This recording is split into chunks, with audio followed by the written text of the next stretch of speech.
Hello, and welcome to another episode of CRT Sound System. We're here to talk about episode 78, and the games we're talking about are Cartagra and the Karanoshojo games. So I'm here with Reese as always. Reese, how are you? Incredible. Just fantastic. Yeah, really vibing after that first opening track there. And yeah, we've got a guest with us to talk about these games. Is Nurvuss. Nurvuss, how are you? Hey, thank you so much for having me. I'm well, thank you very much. Yeah. So yeah, we're here to talk about what you described as the gloomy Showa Jazz of this series. So it's a series of visual novels. So I guess if you want to sort of explain the basic premise of these games, because I'm not super familiar with them. So I'd like to learn here today. This is one of my learning episodes. Sure thing. I hope you're ready to play a 60-hour depressing detective story in hopes you can eventually get your rocks off. These are the games that we're talking about today are series plus prequel of Showa era detective stories from the developer Innocent Gray. Each of their games is a detective story set in the Showa period, usually in the immediate aftermath of World War II, dealing with the upheaval and chaos of everything that came before. They are very much inspired by the erotic, grotesque mystery novels and stories of Edgar Allan Poe. Indeed, the first Karanoshojo game uses a different Rampo stories title as the title of each of its chapters.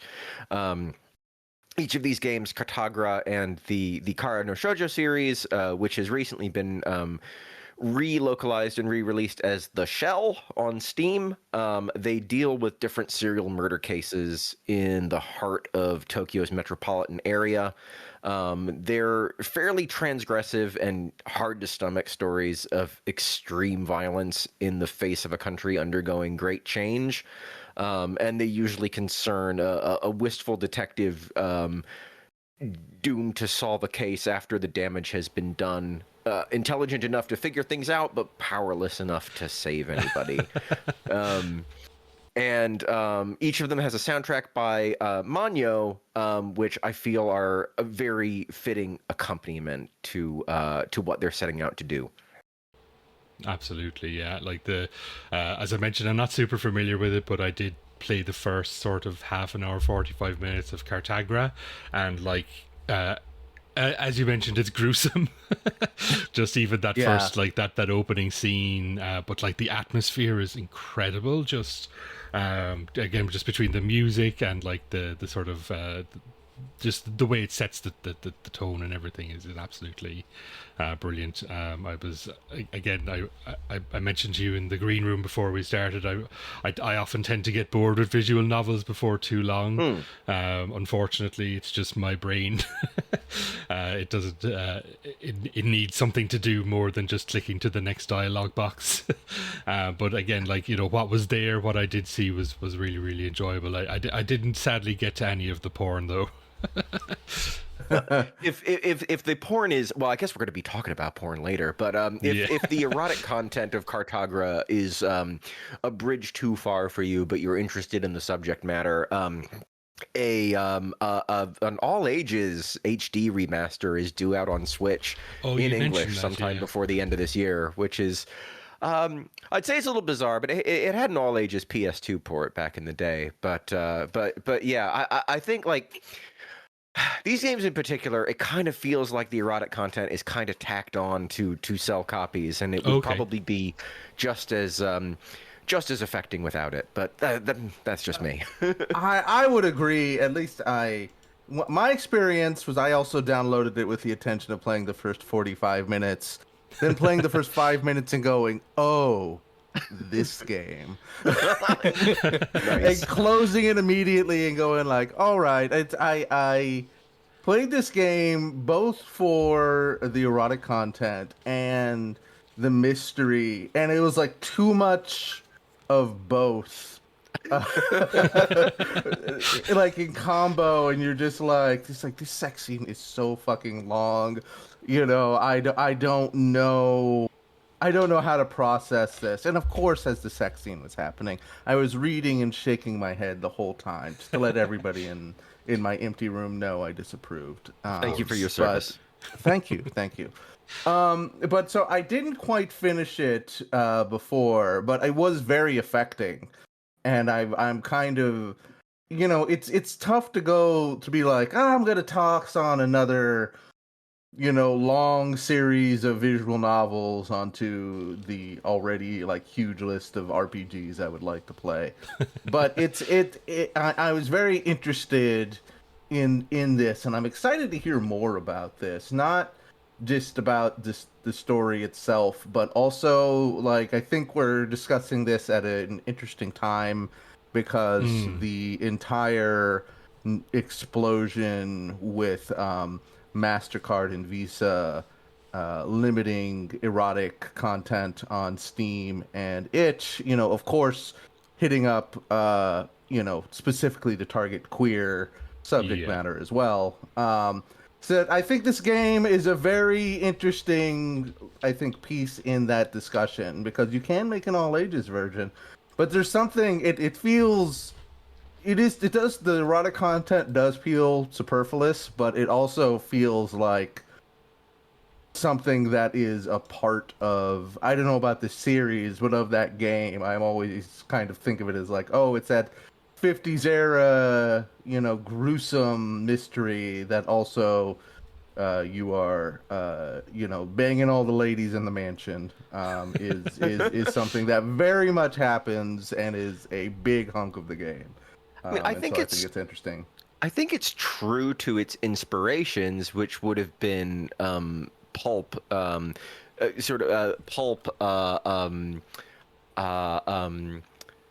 what's the word? Audacious stories of sex and violence that were serialized in the magazines du jour at the time. So obviously, it was less. I don't know if you want to say less explicit when it's the written word and no visual accompaniment, but it does feel like it is the erotic nature is key to its identity and what it is paying tribute to. That makes perfect sense to me, because it is, as the sex scenes are lurid, so are the close-up nature of the murders and the gore involved in there. And part of the quote joy of the game is looking a little too close at a lot of these things, and it, I think, ties in well with the themes of the game of sort of like, horrors that have been witnessed. Not that fucking an anime girl is necessarily horror. I will let that judgment. I'll leave that judgment to the listener. But I think you know what I mean. Yeah. Yeah. No, I suppose that's a sort of an interesting way to look at it, as terms of like the both elements being sort of a grotesque in and of themselves, like that like both the sex and the violence are sort of extremes of humanity in their ways, like that their sort of depiction in the same piece of media is sort of interesting, and like that, that's not unique to visual novels. It's not unique to Japanese media, but it's like it's definitely something that I think that we talked about it with the anime episode that we did recently, just that like because of stuff like the Hays Code back in the US and stuff like that, you didn't tend to see that kind of stuff. So a lot of it ends up being sort of pushed down to stuff like this. And like, is Innocent Grey, are they like a Doujin sort of deal, or is it more of a professional organization? They're a professional organization. They are an imprint of a larger erotic visual novel developer and publisher called Gungnir. Okay. And it seems like Innocent Grey is passion project of one director, Miki. I can't remember Miki's surname, but Miki seems to have a real passion for murder mysteries and period pieces, of which all of Innocent Gray's games are. Well, they're not all murder mysteries. There's also the Flowers series, which I'm not super familiar with. I have played. I played a demo of the first Flowers game when it released to Steam, but that is more of a. Do you guys know about Class S? No. Class S is it is a genre of girls' literature in Japan where S stands for sisterhood, Shun, the German word for beautiful, sex, and escape. And it is a fancy way of saying lesbian stories for schoolgirls. Okay. And Flowers seems to be a Class S series of visual novels set in, I think, again, set in the post-war period at an all-girls school as ladies discover who they are and discover that they may love their classmates. It has very similar visual styles. MANYO does the soundtracks as well. And their mystery seems to be a little bit more wholesome than the games that we're talking about today. Okay. Fair enough. Yeah, I was only familiar with Flowers through their soundtrack. Prior to this, because when you suggested this, I did a bit of looking into MANYO, and like an incredibly long list of games that he's done music for, that they do music for. Oh my god! I've heard of maybe 4 of them. Just absolutely, like, I've heard of the Cotton games, obviously, and like the Flowers games, and those are pretty much the only things I recognize on his list. Like, it's MANYO turns up in some really surprising places. His real name's Teratani Tomomi. I think he's been working for about 25 years. The earliest credits I could find for him were contributing to Kamaitachi no Yoru, the big Chunsoft sound novel from the 90s. He worked on one of the Tornico mystery dungeon games where he transposed some of the music of Dead Bigot Koichi Sugiyama's music to the PlayStation 1 synthesizer. I know you guys did a Falcom episode a little while ago. A few of those, yeah. MANYO did the PSP arranges for the Legend of Heroes Gagarv trilogy. Oh, very good. And the other big strange one is he did Swery's Dark Dreams Don't Die for the Xbox One. That's okay. So that's lots of very varied and weird places. I think he's done about over 100 games in the past 25 years. Yeah, his on his VGMDB, it's just like, it's so much stuff, and like there's a lot of stuff that's like arrangements, and obviously he's probably not done the full soundtracks for everything that you see here, but yeah, like that it's always interesting to sort of to discover somebody you've never heard of, despite being into this sort of, like, I've been into video games music for as long as this person has been making video game music, and I just never heard of him somehow for 24 years of that entire time. Like, and then, you know, just to look at him, and it's just like discovering that there's a whole world of this one person that's just created just so much art, and you've just sort of, you now have to try to figure out how to experience that. That's always a tough thing to run into. Go ahead. There's so much of it, and he's still releasing music, and you're just like, wow, this is this is part of why I love doing the podcast, is just these moments of discovery where you're just like, just the rest of 2025, maybe 2026 could be me listening to MANYO music and loving and every nothing second else, of it. and like yeah. Oh, Clannad, that's another one I recognize. Okay, right, I see Clannad. Yeah, he contributed to Clannad, didn't he? That's so wild. Yeah. All right, yeah, well, that's interesting. Okay, well, I suppose with that, we'll probably jump into the first block of tracks. So I have 4 here from Cartagra. So the first track we played was called Cartagra Main Theme, and then the next four we have are Eccentric Girl, Lamentation, White Lily, and Fate Theory.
A nice spread of stuff there, yeah, for sure.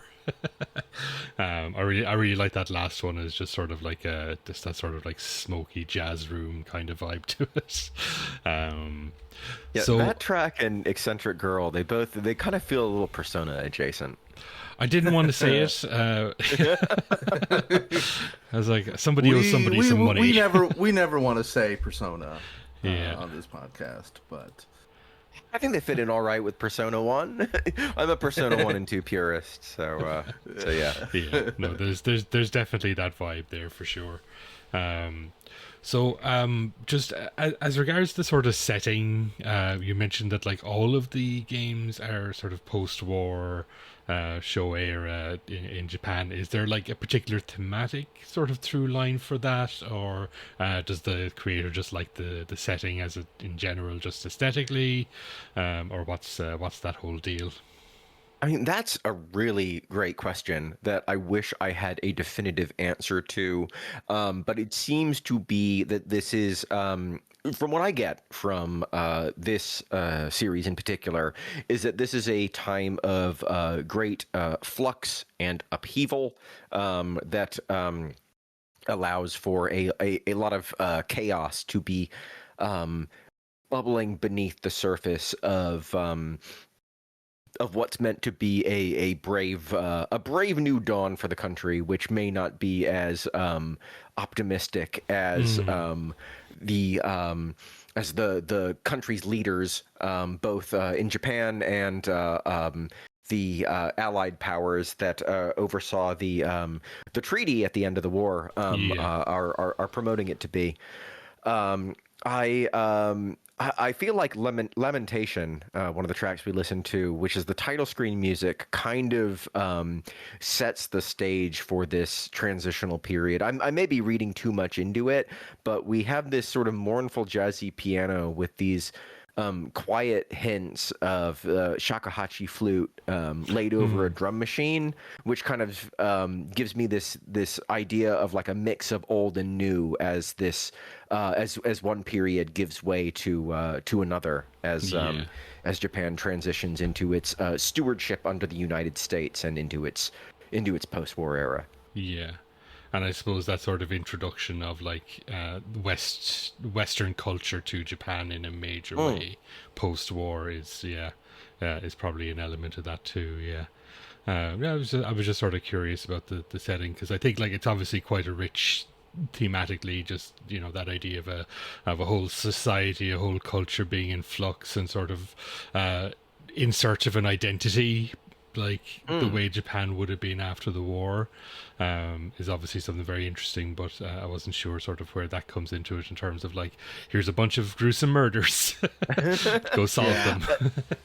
I mean, it's interesting. It's also kind of untapped for interactive media as well. I mean, I can't think of too many more examples where I have seen very detailed, very full period pieces of the immediate post-war era.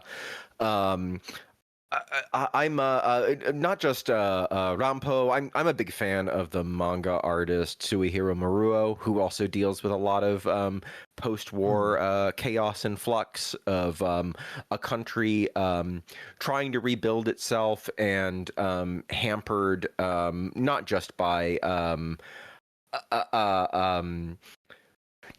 what MacArthur and America are putting on it, but also opportunists taking advantage of the chaos in a very gruesome way. I feel like some of these games share a lot in common with some of his stories as well. It's as gruesome as it is enticing and interesting.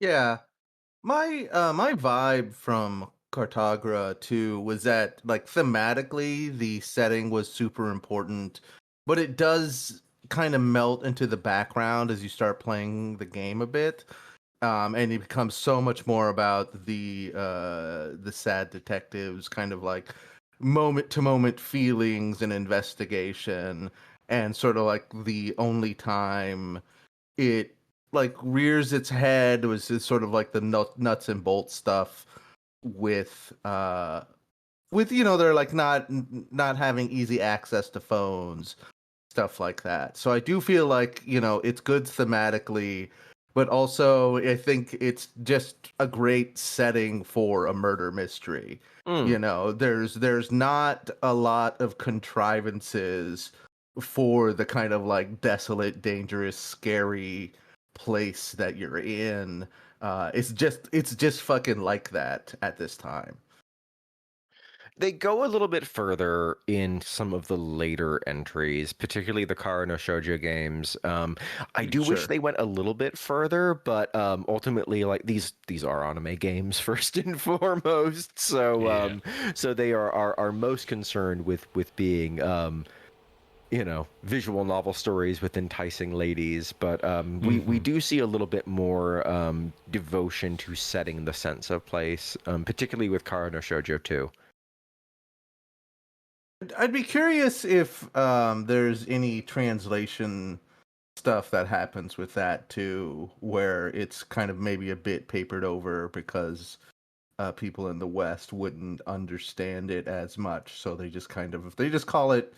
I don't have a non-lunk-headed example, but just sort of like details are papered over in favor of having like a very kind of streamlined English telling of the story. I don't know if that's even something that happens, but that's sort of my thinking. Well, my Japanese is survival Japanese. I can do enough to get by in places with non English speaking people. But Please, thank you. Where are the gotcha machines? I got you. yes, exactly. That's it. That's it.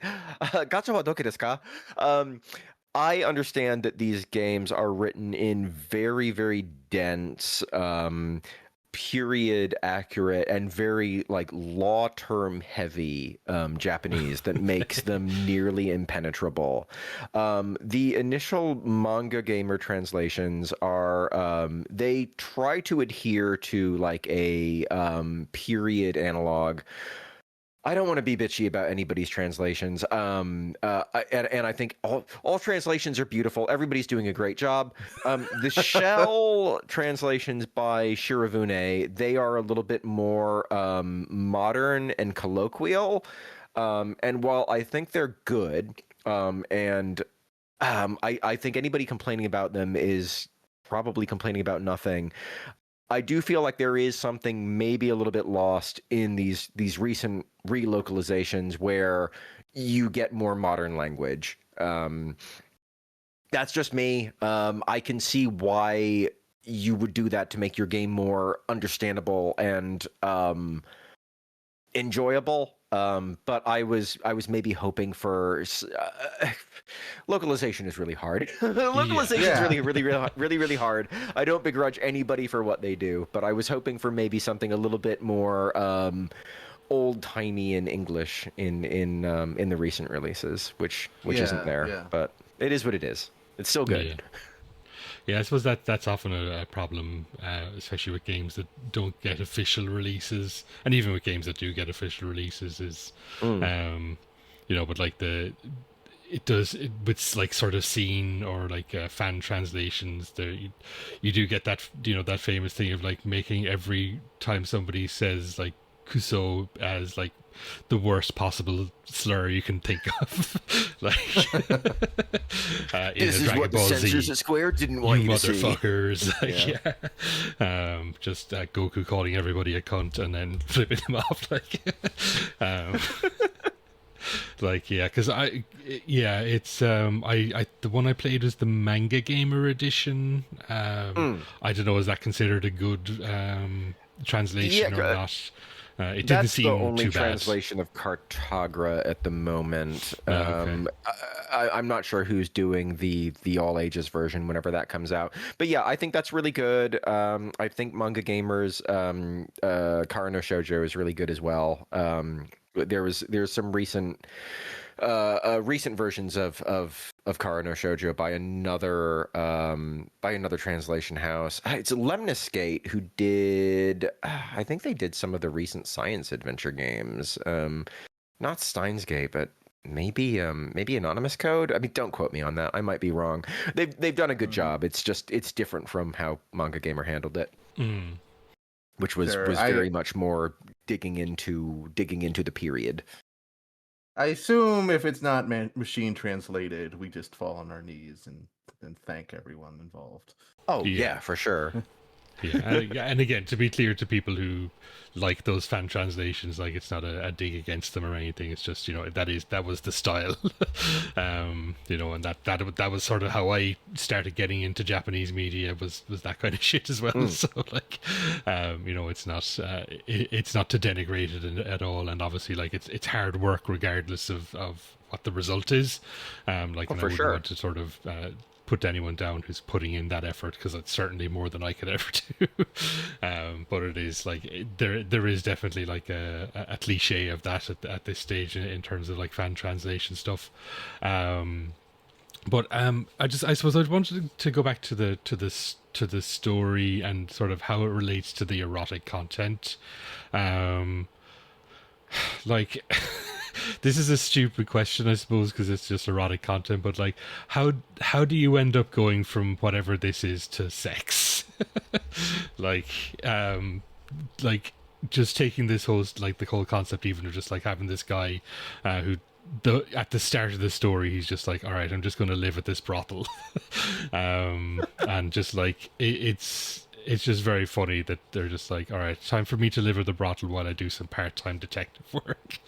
No shenanigans could possibly ensue from here. I mean, I think it's definitely that. You're trying to tell they're trying to tell a body tale here. Of course, yeah. I mean, we have Detective Shoujo, his failing detective agency is no longer hot. He's a war veteran who's come back traumatized and penniless, and he ends up mooching off this brothel mama in Tokyo's Ueno ward, and then soon his housemates, who are all sex workers, end up turning up as victims in this bizarre serial murder case, causing him to act. But yeah, you know, the setting itself, it is really meant to be this sort of enticing and seedy. Yeah. seedy conceit. Yeah, it's funny just that they're like, yeah, they don't even bother to like justify it. And then sort of as it goes into the sequels, are the sequels directly sort of back to this game, or are they just sort of set sort of a similar setting but different characters, different like what's their sort of connection? So it's interesting. The protagonist of Cartagra becomes a supporting character in the rest of the series. We focus on his war buddy, Reiji, who he lost his fiance in another horrible serial murder case. So he lives in central Tokyo with his younger sister, who is a student. Her classmates start ending up as victims in a case that is very similar to the one that took his fiance away. So he goes undercover at a girls' school to try and determine what's going on, while seeming like he can fit in a scenario where he can question teenage girls. Yeah, this gets into some kind of ropey territory where our protagonist is fraternizing in maybe an unwholesome way with girls that are much younger than him. However, the sequels, you're doing more detective work. You are whereas Cartagra is a straight visual novel, in the Karanoshojo games, you are investigating crime scenes a la Phoenix Wright, and then you're putting your evidence together as well. I mean, these scenes they're few and far between. You won't expect the level of interaction that you'll get from an Ace Attorney game, but you are having to collect clues and then piece them together logically. And interestingly, and what I feel is a proof that some of this sexual content was added on or mandated is that in the case of Karanoshojo, you can do your detective work, or you can try and seduce one of these girls to get information out of them. And 9 times out of 10, if you choose to seduce a girl, it's going to end with you either not getting the information that you wanted or getting murdered, which gives us this like. Sort of the players disincentivize. Disincentivize, but you're having your cake and you're eating it too, right? You get to see your erotic content, and then it has a horrible outcome, and then you get to go back to an earlier save and be the good guy who would not do these horrible things. But you have these images saved in your gallery mode afterwards as your as your conquests. All right, that's. Yeah. I will say there is a parallel to smut logic and detective story logic. It's obviously pretty bolted on, and you're just like, what are we doing here, ladies? Come on. But also it's very much kind of like, there is just the emotions are so melodramatic that, instead of breaking into song like you would in a musical, you break into sex with an anime hooker. And so, I don't know, I can't speak for the Karanoshojo games, but it's sort of like, I think that it kind of heightens the luridness of each to its credit in Cartagra. Although I certainly wouldn't fuss with anybody who was like, I'll just play the all ages version and get the story. But I do think that there's something to it, and I do think that it is certainly it made me my memory of it sort of made me think is like, oh, this is actually both a very valid reason to have 18 plus stories like this, and also have it be kind of superfluous and silly. But I don't know, it's very interesting, and it's sort of like it's hard to really politely talk about the appeal of some of this stuff, but it's interesting, and I think it does compel, which is what you want. Yeah, Indeed. That's fair enough. Yeah. Right, I suppose we'll jump into the first block of tracks then from the Karanoshojo games. So from the first game, again, all the music by MANYO. We have 4 tracks: Crescent, Relief, Days, and the Egg of Neanis or Neanis. I'm not sure how that's supposed to be pronounced. But the Egg of Neanis, we'll call it.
It's just a really lovely piece of music, that one in particular. Yeah, yeah. Yeah, just the synths and just the vocals are just gorgeous. I love it. I What love were all you? those I songs. think I missed you were saying something about that track. Actually, it was a little bit loud on my end, so I couldn't quite hear what you were saying. Yeah, all good. That track, Egg of Neanis, it's a bummer of a track. Yeah. The vocals kind of remind me of Sayona Uta, which is another bummer of a game with an amazing soundtrack. The Egg of Neanis is a popular novel within the game setting, very popular with many of the game's teenage cast. It is about a girl wandering through purgatory or hell, seeking her mother's body. And this song plays when the novel's chapters are recounted as part of the prose. Usually as foreshadowing as to something horrible that's going to happen in that particular chapter of the game. Okay. Interesting. I like all of those songs a lot. Crescent is a variation on the theme song for the main heroine Toko. Okay. It usually this version usually plays in scenes from the viewpoint of her best friend Toko, who is in love with Toko but can't admit to bear it out loud. They've got a little bit of a single white female thing going on there. Okay. Okay. Relief is a yeah, I say single white female, single Japanese female. Relief is a lovely song which has I feel a purposefully misleading title. That one usually plays during after school segments, which would be maybe a time of relief for the students of this very pious Catholic school, but usually heralding day giving way to twilight and the possibility of something horrible happening as night falls. And then the other one we listen to in this batch is Days, which is the main daytime theme, where our protagonist is at a loose end and he can pick a different location to either investigate or interact with another member of the cast. And this is where we first hear the central leitmotif of this series, that dun dun da da da da dun da dun dun. Throughout the entire series, you'll hear minor key variations as well as kind of a cold and clinical emotionless version. But it's this leitmotif that kind of functions as the as a short theme for the entire Karanoshojo trilogy. Really Cool. nice. Yeah. So what is Karanoshojo in comparison to Cartagra? I know you've gone a little bit into about how the main character from Cartagra's friend's story, but are we talking the same kind of like lurid heights in both gruesomeness and sex, and sort of what is the evolution that we're experiencing here in these games? Oh yeah, you're going to similar places. They're definitely not for the faint of heart. Whereas Cartagra I think Cartagra is set 5 years after the end of the war, and Karanoshojo is set 10 years after. Okay. So we see a Japan that is a lot more modern. We see a lot more motor vehicles and technology, but we see that there is still a lot of room for less savory types to get away with their brutality. Sure. I suppose it's interesting as well that you mentioned it's like a Catholic school, which we don't generally associate with Japan. No, not at all. Like I did see a couple of cathedrals when I was out there, which was very interesting. Seeing the very very small but dedicated devotees to Catholicism in Japan was very interesting to see in person. Yeah, yeah, because I forget where I was listening to a podcast where somebody was talking about that sort of the way Japan's relationship with Catholicism is quite interesting, just because how it's sort of they still they treat Jesus as sort of like another Shinto god, essentially, and that he's sort of like, you know, whether you still have your house gods and your things like that you pray to, but like Jesus is just another part of that pantheon, essentially. Which is sort of an interesting like quirk to how people experience religion in Japan. We actually see Catholicism come up in a few other games as well, and some interesting interpretations. I mean, there's the Tenkei Makyo, Far East of Eden parodies of Japan that have the Catholic missionary Francisco Xavier as a comic relief character.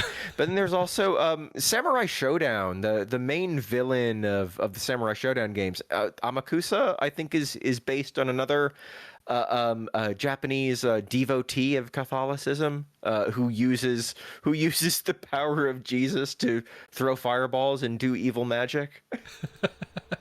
It's a very interesting take in the popular culture, anyway. That is very interesting. My only real reference to it is the excellent movie Silence, which I don't know if either of you have seen. You know, obviously that's 17th century.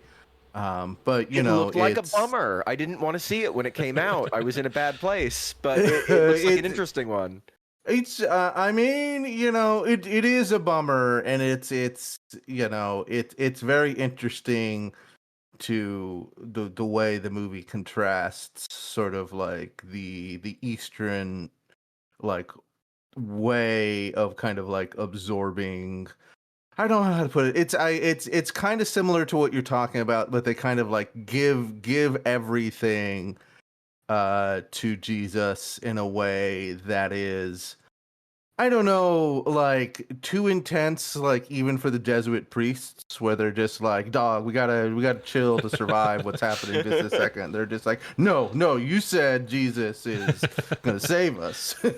Yeah. And so it's so I'm sure that only has a very tangential relationship to the game, but that's my understanding is that was quite a common thing to happen with missionaries, where like they come in a little too hard, and then suddenly the people they converted were like even more zealous. Because they fully believed that they had to convert everybody to save them all. Exactly. Yeah, it's just nobody likes a recent convert. Oh boy. But we're, I suppose, with the second game in the series. Then is that more a direct continuation of the story, or is it just got the same main character come back, solving mysteries, or how does it relate? Okay. So the first Karanoshojo, there is a serial murder happening, but at the same time, one of the students of this of this Catholic school asks our protagonist to solve the impossible case of find out my true self. You mentioned that, yeah.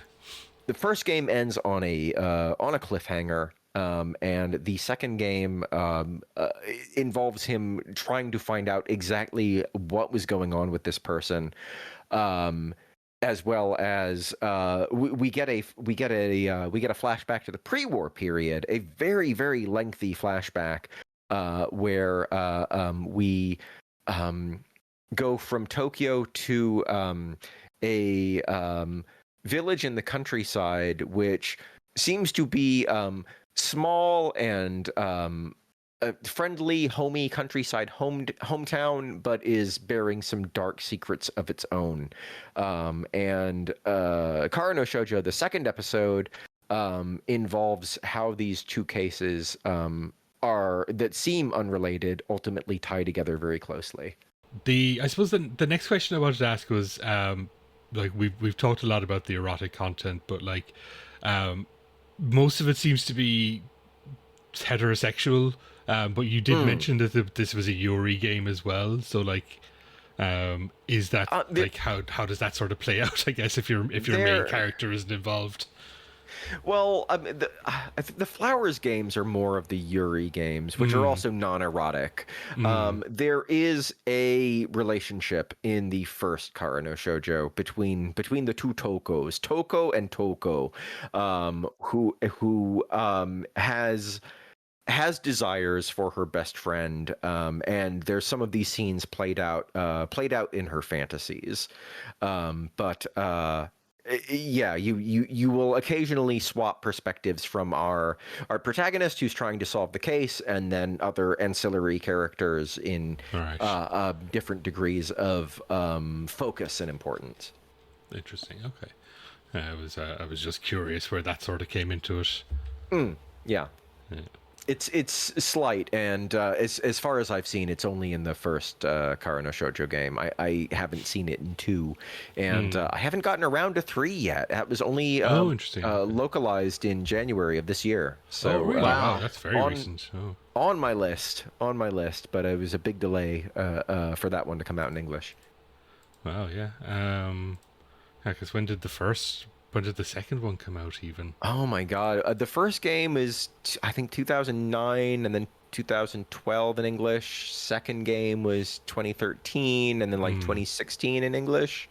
And then the third game came out in 2020, and Manga Gamer, they dipped. I don't think the games were profitable enough for them to continue. So the Shirobune picked up the series and did those fresh localizations of the first 2 games over the past 2 years, and then finally finished the trilogy this year. And those are the ones that are called the Shell, you were saying, on Steam. That's right. Yeah. They those are the ones that are available on Steam. Steam versions, like, I'm a little bit loath to call them all ages. It's like you can get as far as the all age content allows, and then you need to download a patch to see the rest of the game, which is like, I guess you're almost looking at a demo in that sense. But yeah. Yeah, that's interesting. Okay. Yeah, I suppose you can always rely on the fans to put that stuff back in. Well, I mean, it's actually the publisher who've put that stuff back in. Oh, really? Okay, interesting. You have to go get the Steam patch from their website, but which, if you buy the full game from them directly, that content is included. But if you choose to buy it on a marketplace where that's not allowed, you can just patch the stuff back in from them. Interesting. It's interesting. So is the Shell Part 1 Inferno, Karanoshojo 1, and then 2 and 3? Okay. Yeah. Okay. Yeah. Well, it certainly seems like there are worse solutions to getting an anime visual novel up on Steam that I've seen. So. Seems to be working, especially, especially with everything going on at the moment, it's probably not a bad workaround. Exactly. As near as I can tell, they're still up on the pages here on Steam, so they haven't been affected by all this going on at the moment. Well, the games are also exceedingly heterosexual, so I think there is helps that them as well. Yeah. You know what? It's as long as women are getting murdered, it's fine. Yeah,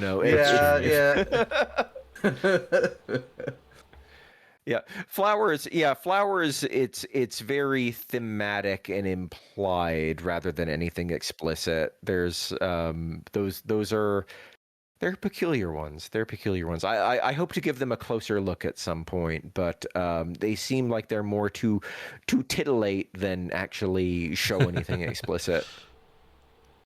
That's fair enough. All right. Yeah. And if anyone is interested in those games, though, I've mentioned the soundtracks for those are excellent, done by the same person as these games.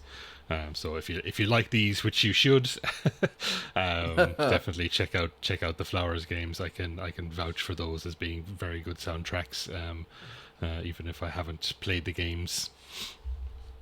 I'd say even if these games sound like they have content that don't appeal to you, their soundtracks are definitely worth checking out. Oh, yeah, absolutely. I have to agree. I was honestly surprised when I put on the Cartagra soundtrack, and I of course expected it to be good, but I just had it on and I was just lying down and I was like, wow, this is just the most chill experience. I'm not gonna think about what the description of the game was that was told to me. But Manyo, I mean, I haven't listened to a ton of his music, but from what I've listened to, very uncharitably seems to be living the life that every uh, Japanese video game composer wants, and that it just like every single track is jazzy and and chill, and it seems like every single Japanese composer also is in a jazz band and wants to do that more than their day job. So I would not be surprised if Manyo was a lot of big Japanese composer names' favorite, low key. Hmm. Yeah. That's straight out my ass, but I believe it with all my heart. No, he's definitely got that vibe, yeah. And it is a weirdly recurring theme on this show of just discovering composers who are just like gone off to be in a jazz band or teach music, having done their stint in video game soundtracks. Oh, for sure. Yeah, exactly. Yeah, but no, this guy just he seems to be in it for the love of the game. Just looking at his list here, like I mean, clearly, just it's interesting the very light reading I did about him. Sort of like his own personal intro story was just like I like games more than music at first, and then I decided I would. Then he joined a band and was just like, oh, this is pretty good, and I'll just compose jazz, like 300 jazz tracks a year for the rest of my life. Oh, that's awesome. Yeah. All right. I guess with that, we'll move on to the music from the second game. So I have 4 tracks again from Karanoshojo 2. We have Snowfall, Criminal Investigation, Belief, and Tenkei Kai.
Excellent.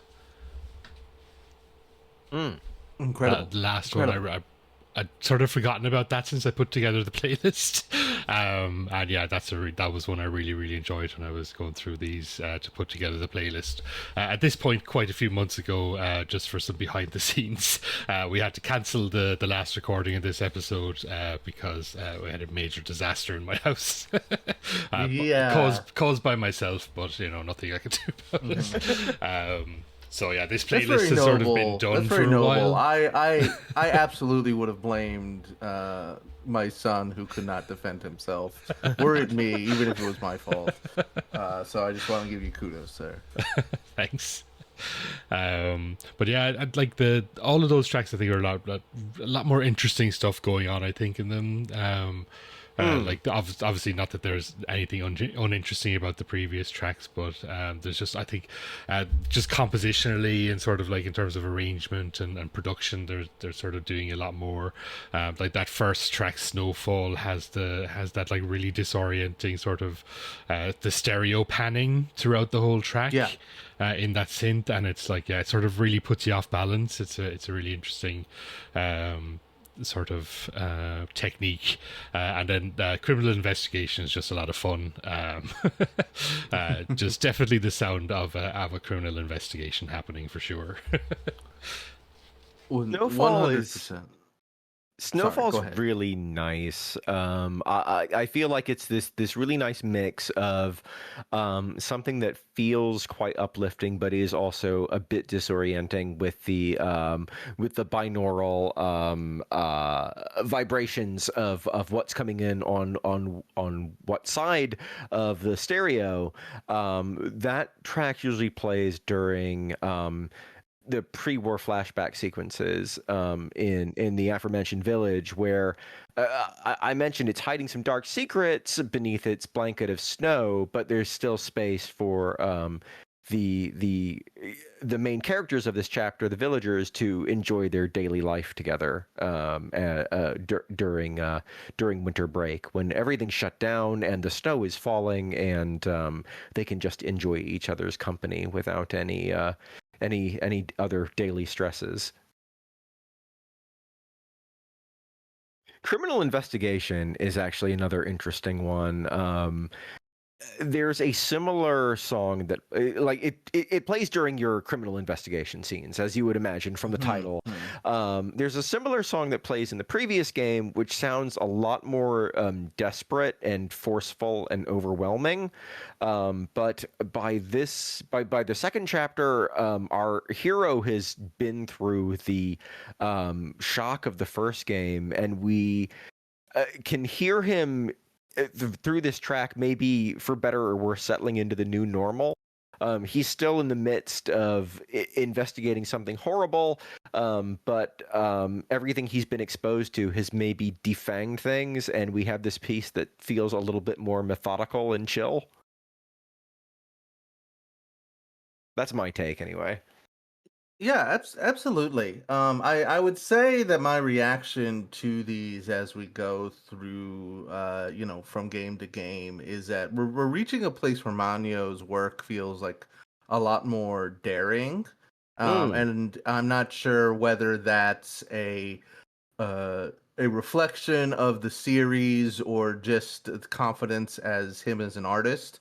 But the Cartagra songs were just like these beautiful works of jazz, but were a little bit, they had a standard feel that I think is rooted in the setting a little bit, and it feels like the games are getting as are developing sort of like the themes within. And so like by the time we get to this one, it's not like they're crazy glitch experimentation, but it's feels quite similar but different. It feels like there's a greater variety and interesting things, like the stereo panning of the first song, and just the vibes. I don't know. I don't want to make too many assumptions, and there's been precious little written about Innocent Gray's processes and the development of these games, but it does feel to me that perhaps as the series went on, they maybe the developers learned that, like, yes, Manyo is just as key a piece of this puzzle as everything else, and this went from a gig work into something more collaborative, and perhaps giving him more free reign as to and trust into scoring the series. But I mean, that's just an interpretation on my part. That's got no basis in anything. But I like to think that that's what's going on here. Yeah. Compared to, sorry, go ahead. No, go ahead. Yeah, absolutely. Compared to, I guess, the Flowers soundtrack and anything else that you've heard by him, how does this compare? Because I haven't really heard anything except maybe Dark Dreams Don't Die. This second game is my favorite soundtrack of his. I haven't heard everything that he's done. That would take a lot of time. We mentioned, but, Sure, yeah. From what I've heard and from what I'm familiar with, I think that the second chapter, the Shell Part 2, whatever you want to call it, has the most variety in terms of instrumentation and emotion and tone, and it really resonates with me.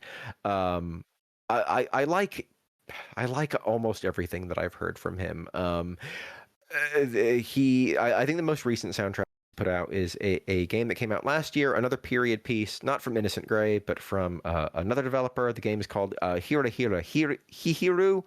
It is not an erotic game, but it is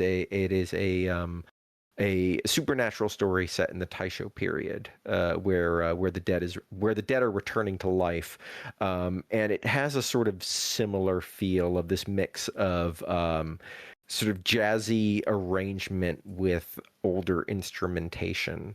So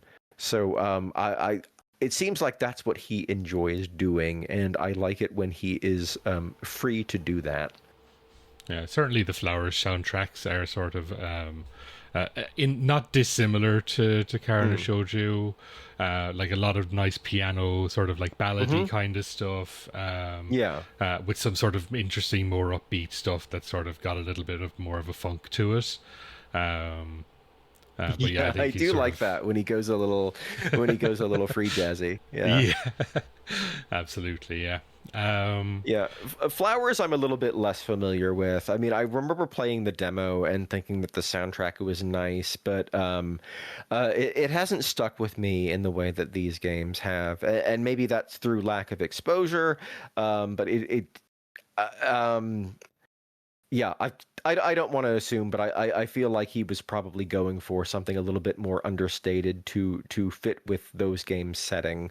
But I would really need to revisit to give a proper assessment. Sure. Sounds like whenever Manyo's happy, we're happy. Is what I got out of that bottom line.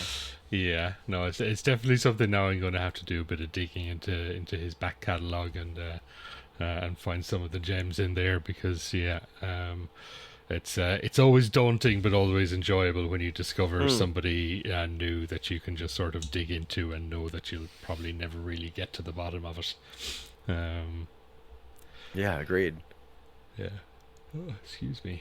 I think we'll move on to the third game. Go on, Reese. Go ahead before we do that. Before we move on, since the last break is a bit more of a farewell.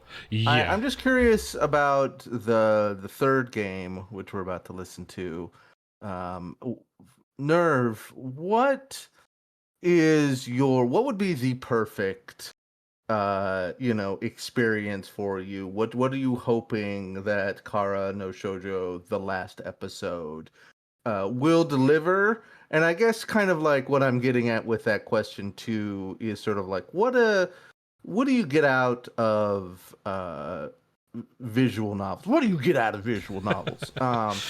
and just because I always find, like I can answer the question for myself, and we've talked about it a little bit, but sort of like it's an interesting idea to me always, is that like, yeah, we drew a picture on the screen and we added soundtrack, and now you're gonna read Alice in Wonderland or something.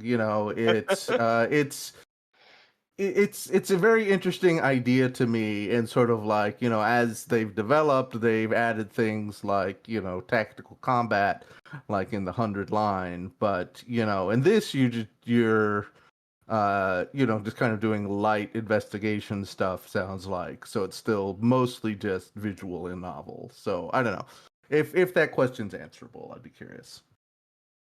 All right, we're getting into some uncharted territory for me. I haven't played the third game yet. I am going to get to it this year. I'm very much looking forward to doing so. It honestly kind of felt like the series was complete with the second game, where our hero gets a lot of the answers he was looking for, and he is not happy with the answers that he finds. It's not a happy outcome for him. So this third game kind of came out of left field, and was released after very little fanfare in 2020 in Japan, which had all of the obsessives like myself going like, oh gosh, where's it going to go now? I have seen a couple of non-spoilery reviews which seem like a little bit dissatisfied with how things wrap up. There's plenty of games that get bad reviews that I really, really enjoy, so I don't want to put too much emphasis on what others have thought. I don't know what to expect out of this, or even what I would want out of this. I want the same tone. I want something that is melancholy with no easy answers. And if it can put that across with a really, really nice soundtrack, which I'm sure it has, I will be largely happy, I'm sure. As for your second question as to what I get out of visual novels, I am not a visual novel devotee. I am much more of an adventure game guy. And seeing that, like, we have these sort of hybrids between the two genres now. You mentioned the strategy battles of 100 line, or things that have a little bit more interactivity, like Phoenix Wright or Danganronpa, or even the Zero Escape games. I mean, that's kind of like, we're kind of going on a roller coaster of the genre. We started with command-based adventure games like your Snatcher and your Princess Tomato, which had these levels of interactivity. And then those kind of dipped in the 90s, and we got these pure visual novels where there's very, very little interactivity. And now we're kind of coming back to this hybrid between the two. And it's seen as something novel. I mean, personally, I see it as a return to putting in these... I don't know, putting in these little extra bits for those who don't just want to hit a button over and over again, like I think like all three of us, to be honest. For me to get into a visual novel, I really need to be into the setting and the type of story that it's being told. I have a lot of affection for mid-20th century Japanese detective novels, and this really scratches that itch for me. So I'm totally in the pocket for these in particular. If you're getting into themes that I'm interested in, I will sit down and enjoy your playable story. Yeah. But, Okay, I think that's fair. But if we're doing something that is a slice of life that is okay, we're going to you're going to click through 200 boxes describing a girl washing dishes, and then maybe we'll have like a fantasy setting after that, then that's probably going to be less my kind of thing. So, yeah. Fair enough. Call me a poser, whatever. No, I think that's pretty reasonable. I think that, I think too that there are certainly, like, you look into the visual novel database and you just feel despair. And there's so many. But I do think the ones that have stuck out, I'm not playing the 100 line for its tactical combat. I'm playing it way more yeah. so for the visual novel component, and I thank God that there's some other stuff to do. But I feel like it's a little bit kind of similar to our very broad thesis statement with music we've made a couple times on the show, Tom, of because it's a video game, people can feel like they have less restrictions on the kind of story they want to tell. And sure, that story is going to very likely involve, you going to a hot springs and oh no, there's three sisters that take care of it. But I do think that, there this for example, certainly that you could write a novel like this, but there is something a lot more interesting and baroque about the stuff that we've been talking about. And so, like, I think that, it's very easy to trash visual novels, but that's kind of what I get out of stuff like this. And kind of that's what I know drew me to Cartagra, is I was probably uh heard of it in some sort of like esoteric forum or something, and heard that there was a translation, and I was just like, well, I gotta give this a shot, and it was like exactly what I wanted, like too much.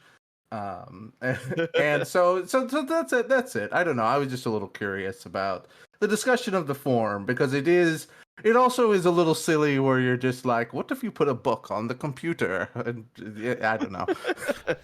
Yeah. I suppose it is interesting is that like it as an art form it can only exist on like as a video game. Like you can't really do this any other way. You need the screen, like you need all the elements, even though you don't have the interactivity that would sort of make a video game a video game.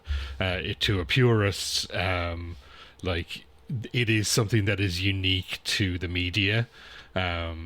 And like you couldn't do this as like a movie, you couldn't do this as like a regular novel, like if it just doesn't really work the same way, just because you have both the visual elements, the audio elements, and the sort of and the fact that you're sort of reading and sort of adding your own imagination to it, sort of like that all in concert together is something that you can't really do in any other form. Oh, they tried. There's a Cartagra OVA, which kind of strips out all of the emotion to just have it, be a straight porn with some ultra violence, and it's not nearly as interesting. That is something like Yeah. anytime you hear of adaptations of visual novels, whether they're erotic or not, they're like almost universally just considered to be dog shit. Yeah. I think of like the Tsukihime anime or like the Umineko stuff. Like they're just generally considered not to be nearly as good as the source material. Sure. In most cases, yes. Let me tell you, I think I got more enjoyment out of the Steins Gate TV anime than Steins Gate itself. A lot of the fat is trimmed out. You don't have to go through all of these different routes, which are frankly exhausting. And it was a way for a way for me to share that story, which I quite enjoyed with my partner, who definitely didn't want to play a 50-hour visual novel, but was right in the pocket for 26 half-hour episodes and really got into it and really enjoyed it. So sometimes it works, not always, but yeah, it worked for me in that case. Steins Gate is fucking interminable. So I'm not surprised to hear that is one that I moved computers and there was not a cloud save situation. I was just like, well, that's that game forever. Yeah, that's that.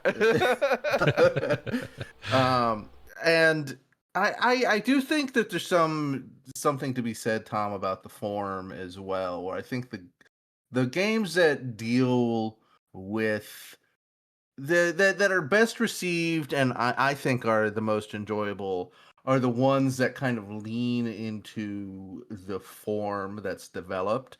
You made me think of AI Somnium Files, Mm. which has some investigative elements, but it's pretty visual novel-y.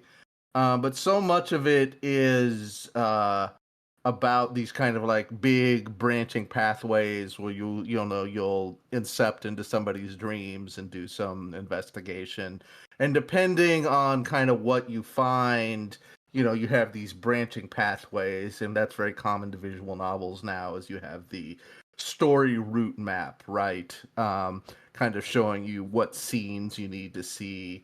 And sort of like half of the fun is seeing how they interpret that. Is the story like just totally different if you go down a different path where characters just have different motivations, different histories, or do they all kind of like tie together in interesting ways? And I definitely think that like that, the 100 line is once you beat the first of the 100 stories, which takes a very long time. And they're like, there's 99 more, enjoy. And they're also quite full and long. And so and that game has enjoyed immense success in a way that I think all of humanity was surprised by. And I just think it's interesting, the way that these can be embraced. And I think this is a interesting example because it has like a unique story, but it's also just kind of straight up porn. I'm playing AI Somnium Nirvana Initiative at the moment. I missed it at the time. I really loved the first game. I've only gotten around to the second one now. I know that a third game has just come out. It's interesting to me that like a lot of this route navigation and route map ties back to this PC-98 game. The girl who chanted love at the bounds of the world. I think it's like a takeoff on a Harlan Ellison title, which got a PS4 remaster in maybe the past 5 or 6 years, where our hero is looking for his father, and he's gifted this device that allows him to travel between parallel universes, and that's the conceit for going through the different routes. He is traversing different realities with a technological device, whereas with I'm not sure how it shakes out in 100 line, but with a lot of Uchikoshi's games, the AI games in particular, that kind of breaks the fourth wall, and you as the player are given information in a route which you then take to solve another route. And the game kind of winks in AI's case, they kind of wink at you about it, and they're like, yeah, you saw what happened, just say what happened, and then you type in your answer, and then you unlock the rest of the mystery. So it's a very fun sort of playing on these alternate routes while also being a little bit cheeky about them. But, 100%. And I in like AI, in AI, there are parts where the game will just slam its brakes and just be like, time for you to play one of the other paths because you don't know the things you need to know to get past this conversation. And you're just like, oh, okay, cool. I guess we'll see what happens if I, go in the blue door instead of the red door in the part 20 hours ago. In the second game, the very first bit of interactivity that you have is to enter some free text, and you don't have that free text until you fail to enter it as your first choice, and then you play 30 hours, and then you're given the answer, and then you go enter it. You go back and enter it then. Okay, yeah, that sounds like AI. I had to take. I started playing Nirvana Initiative, and it was just like too much AI Somnium Files to start over again, and I was just like, I'll need a little break before I could return to these characters. But I think maybe that's how I felt when it came out, and then I was ready this year, and it feels good after a bit of distance. So yeah, nice. That really is We've- like something that's so unique to the form of video games, like that. Just the idea of playing around with the difference between what the player knows and what the characters know. You know, like obviously, like stuff like Metal Gear Solid does that a lot as well, even without like Oh, yeah. directly breaking the fourth wall, but just sort of like the game is aware that you're playing it, and is written as such, and like that's an interesting thing. And obviously, like as we mentioned, like that is something you can really only do with the video game. Like it's hard to do that in other forms. Like obviously, you have books that do it sometimes, like House of Leaves and stuff like that. House of Leaves, yeah. You know, that's probably the biggest one that you can think of. But like, it is hard to do that in a format that doesn't have any interactivity whatsoever. Exactly. And again, like those sort of like the ability to branch a story and sort of break up a story that way is difficult to do that in another form. Yeah, exactly. Yeah, for sure. I think that's you know the elements of the medium at its strongest. Yeah, And again, 100%. it is funny that these are games that people would say are not video games. You know, that's yeah. Yeah, I don't give too much credence to that. Yeah, no, I wouldn't, I Yeah, suppose, yeah. you know. I mean, is it a game? Is it on the video? We got there. Yeah. All right, so we'll move on to the last block of tracks anyway. So again, I have 4 tracks from Karanoshojo The Last episode. I have Reasoning 3, Encounter 2, Unchanging Scenery, Unchanging Love, and Eternal Cocoon.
I'd really love to have something sort of clever to say about a lot of those tracks, but I was really in a head empty, fucking enjoy the tunes kind of mode there for the last Yeah, one. yeah. But Reasoning 3 in particular just really jumped out as me as just like an absolute vibe. I just was really just bopping along to that one a lot. I mean, since I haven't played this game, I think a lot of what I would say here would be speaking out of my ass, other than saying that I really enjoyed all these pieces. The one that I think I can actually speak to is Reasoning 3. As the previous two games have Reasoning 1 and 2 respectively, which is the song that plays when you're putting the clues together during your little detective quiz to make sure you've understood everything that you've seen so far. And Reasoning 1 and 2, each of them, they're pretty similar to what we just heard, but they sound a little bit more questioning, maybe like the musical interpretation of a question mark or a query. But with Reasoning 3, we have these underlying deep piano notes, which kind of gives this sense of finality, as though we already know the answer and we just have to close our eyes and concentrate and visualize the solution rather than try and puzzle things out. It really sounds like the sort of the final mystery as the pro comes to it with everything he's learned over the past two games. And I really like that evolution of that track. Yeah, I was going to ask you that actually, because I know that I didn't include the Reasoning tracks, but I did because I saw that there was a couple of them that sort of repeated title wise over through the games. I wanted to include some of them just to sort of get a sense of where they were. So that's that's interesting. I think you picked the right one. That was the best of them in my opinion. It was really, really good. Yeah, and then Unchanging Scenery, Unchanging Love. I really love that. Just sort of really nice big jazz arrangement with like sort of like that sort of early jazz fusion-y style guitar lead to it. It was really big band. Yeah. Just a really good track. Just enjoyed bopping along to it, and then just like the piano in Eternal Cocoon is just just like for a very simple piano track, just very, very good. That's a really nice one. I look forward to seeing how that fits into the game itself. I mean, Karanoshojo means the girl in the shell, and I guess if we interpret the cocoon as a type of shell, I could see that being maybe a thematic coda for what the series is going for. But yeah, I look forward to hearing it in context. Yeah. Well, if nothing else, if like the takeaway I always want people to have from this show, in a lot of times, is like it's fine to just want to listen to the music from a game and never actually play it. Like I often talk to people who are like, "Oh, I don't want to listen to this episode or this soundtrack because I haven't played the game," and like there's so many soundtracks that I adore that I've never played the game and I never will. A big one being like Danganronpa. I'm never going to play a Danganronpa game, but you can. But those soundtracks are like fucking top tier. Some of the best video game music ever made. Takada's an expert. Yeah, I love everything he's done. Yeah, he's great, and it's some of his best work. It fucking feels great to listen to soundtracks to games that you will probably never play. Like you feel like, like you can, it's very easy, at least for me anyways, to feel like there's just so much gaming and not enough life to expand through all of it. And then sort of like you get to experience, maybe some of the Dragon Quests that you'll never get around to. Maybe that's a terrible example, but but you can listen to the soundtrack and sort of like know the game, know a bit more about the history of it, just touching it. And then two, it's just sort of like you get more music in your life and you get to have all of these different things and learning about the composers and just being like, oh, I have played this game by this composer. That's really cool. Maybe I'll listen to more from these people. I think it's very enriching. I highly encourage everybody to listen to these soundtracks. I only listen through the Cartagra one all the way through, but that was just like so like beautiful and peaceful, and that's kind of like was my vibe listening through this last track. Is that I entered my favorite state on here, which is I forget I'm recording a podcast and just kind of slack-jawed listening to music. It's great. Yeah. And I appreciate you not talking out of your ass, Nurvuss, because that's my job. Nice one. Okay, I'll leave it to the experts. All right. I suppose. Well, speaking of talking out your ass, I suppose now it's time to plug whatever you want to plug, or just tell people where they can find you online. Give all your links and all that. Oh gosh, well, thank you for the opportunity. Thank you so much for having me. It's been a pleasure. It's been a very long time since I've recorded a podcast with anybody, and getting the opportunity to talk about some of my favorite soundtracks has been a real treat. You can find me primarily on Blue Sky at Nurvuss. I also have a YouTube channel, also at Nurvuss, where I very, very, very slowly make videos about video games from the 90s that nobody cares about. Please subscribe. It might be a while until I get something out. I am juggling creative work with full-time employment and being an old man with minimal energy.